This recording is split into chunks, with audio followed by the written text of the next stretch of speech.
For anyone that feels hopeless because they have student loans, one of the first things I would say is be sure to shop around. And the first two lenders, not only did they essentially kind of dismiss me because of my student loans, they weren't even interested in like working with me. So what I ended up having to do was, after speaking to one of the representatives from LoanSense, they looked through, I was able to go through the program on the website, I uploaded my information, and they were able to get my loan restructured. So I was only paying 126.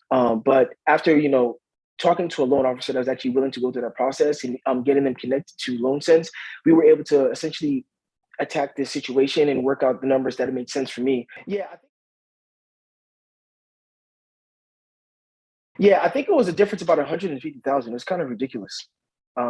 Mainly because obviously they're calculating off of $700 monthly payment for my student loans, but I was actually only paying 126 once I finally unpaused my student loans and making payments to it. But it took a process. It was a good $150,000 difference, which is kind of crazy. So yes, my experience with LoanSense was one of the best decisions that I ever made. I initially found it through watching a bunch of YouTube videos, and after going through LoanSense's YouTube account and actually watching Catalina speak on what's happening in essentially with student loans and how to actually properly manage it, if I realized that I didn't know a lot about how it was managed. I just kind of let it play on autopilot. Prior to even realizing that this was an option, it was a lot of sense of hopelessness. And to be honest, I actually could have afforded to buy a house sooner if I knew that this was an option.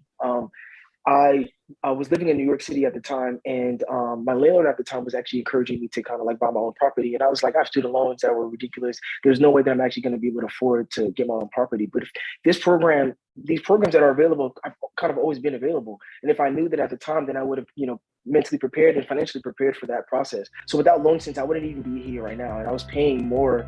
I was paying roughly the same in rent that I was paying for my mortgage right now. But now my rent's not going to go up. That's not something I have to worry about anymore.